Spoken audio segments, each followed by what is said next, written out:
이제 네. 뭐 그렇게 보기에는 굉장히 너무 과하다라는 네. 생각이 들고요.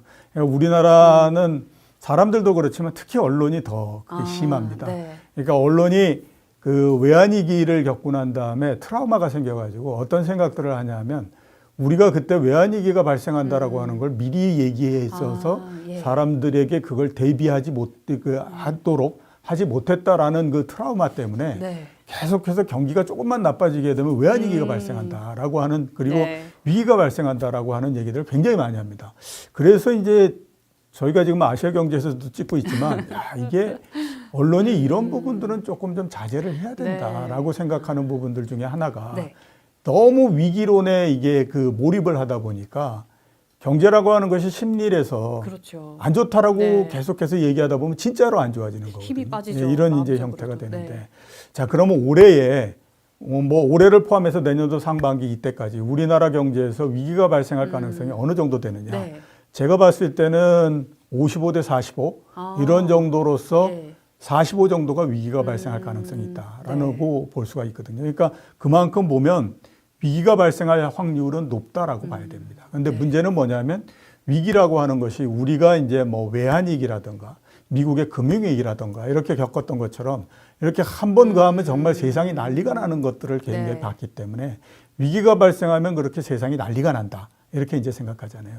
근데 중간에 우리나라가 그거 이외에 다른 위기를 겪었던 것도 있습니다. 예를 들어서 보면 2003년도에 카드채라고 하는 것도 있었고, 그 다음에 2011년도에 부동산 PF를 중심으로 하는 저축은행의 부실, 이것도 또 이제 위기가 겪었던 거였거든요. 그러니까 그런 정도의 위기, 그러니까 그 이 카드채나 이런 정도의 위기가 발생할 가능성, 이건 상당히 높다라고 봐야 되는 거죠. 그렇기 때문에 제가 봤을 땐 위기가 발생할 가능성 45%, 그냥 넘어갈 수 있는 가능성 55% 이런 정도 된다라는 생각이 드는데 그렇게 보게 되면 위기로부터 자유로운 건 아니다라고 봐야 되죠. 그러니까 앞으로의 문제는 뭐냐?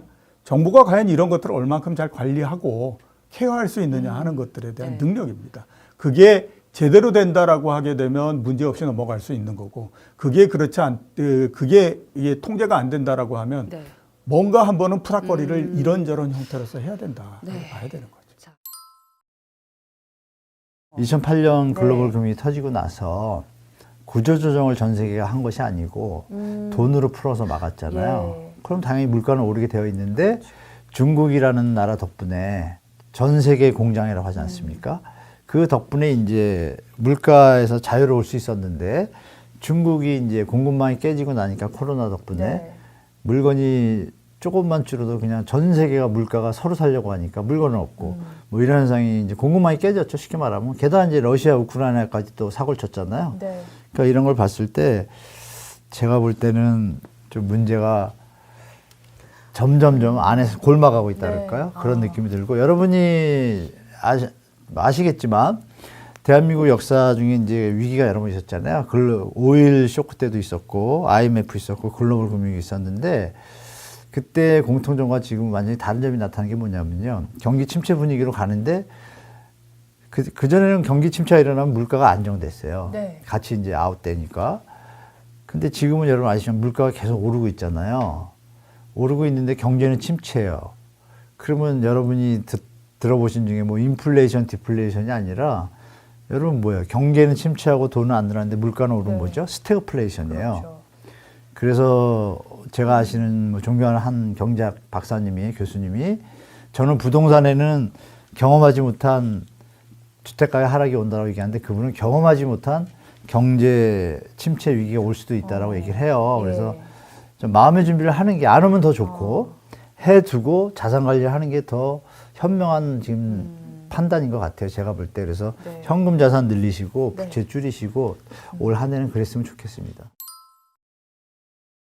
우리 경제가 올해 마이너스 성장은 안 하지만은 아마 정부나 한국의 예상치보다는 1% 안팎 성장할 거라고 생각이 돼요. 뭐 저성장이죠. 예, 그런데 올해 들어와서 뭐 점차로 주식 이야기 하겠습니다. 주가는 올랐거든요. 사람들이 경기는 침체다, 나쁘다 하는데 경기는 왜 나쁘다 하는데 주가는 올랐을까? 이런 걸 보기 위해서 예, 저는 뭐 현재의 경기를 보지 말고 미래의 경기를 보자. 올해 경기 나쁩니다. 소비도 안 좋고 투자도 안 좋고 특히 수출이 큰 폭으로 감소했거든요. 네. 예, 그럼에도 불구하고 주가가 오른 거는 주가는 미래를 반영한 겁니다.